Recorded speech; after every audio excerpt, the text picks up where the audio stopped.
for what it's worth, I know, not much. Here in ascending order of preference is who I'd like to see win it. Loading England.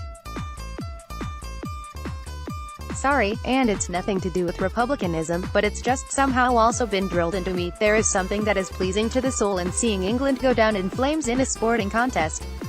Most exquisite is when it is against Australia in the Ashes or a rugby test, but even when they're playing others, it works.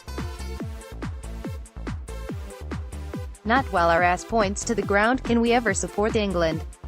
The only exception was when Captain Arthur Phillip won the Pacific Regatta against La Pérouse back in 1788, and that was only because we wanted to get off the damn boat quicker. Russia.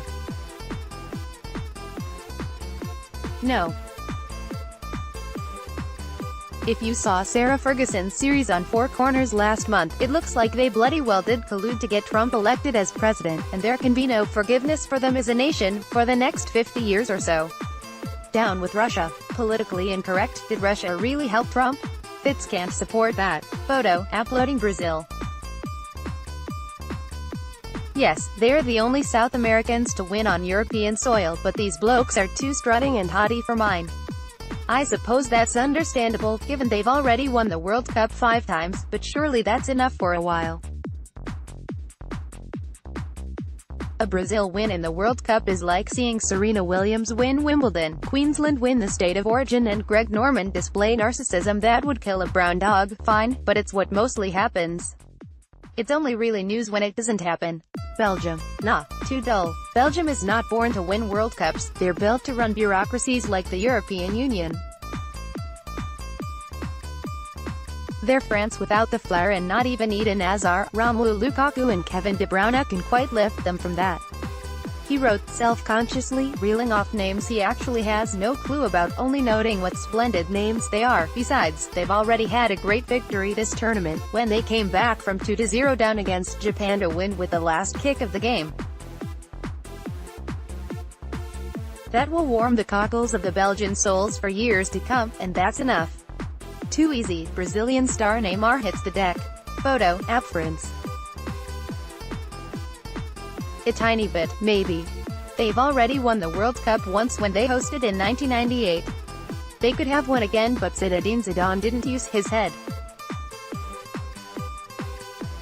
And they have too many prima donnas like Paul Pogba and Antoine Griezmann who play dead after even a tiny tap on their ankle, or score goals in charge of the camera. Rivalry. This is what it meant to Pat Cash when Australia beat Sweden in the Davis Cup in 1983. Photo, Fairfax, Sweden. Yes, okay. Our sporting rivalry with them has mostly been confined to tennis. We had some ding-dong battles in the 80s with 2 epic Davis Cup finals, which we won, though they returned serve with Pat Cash losing successive 5-set Aussie Open finals to Stefan Edberg and Mats Wilander. Still, they've done well to date, beating South Korea and being within seconds of beating the Germans. They rebounded well to defeat Mexico, and they play a good attacking game.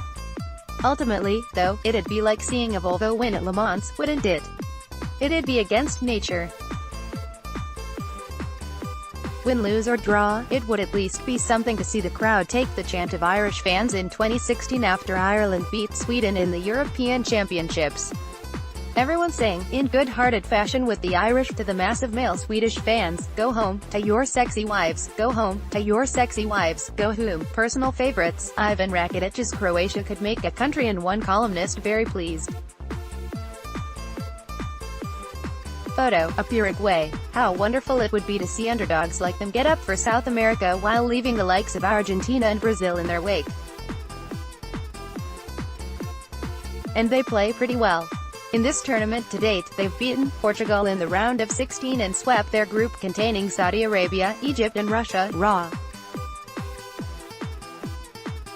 But, as they were the ones who knocked us out in 2002, points for go-ability have to be deducted on that count, leaving us with Croatia. Yes, they're the ones. The Croats were in a tricky group but paid to that when they hammered Argentina, following which they eked out a penalty shootout win against the Danes. They're the giant killers, I tell you.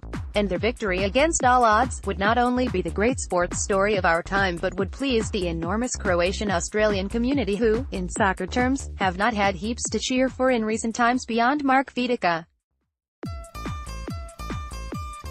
And I can't help but think of what happened when Goran Ivanisevic beat Pat Rafter at Wimbledon in 2001.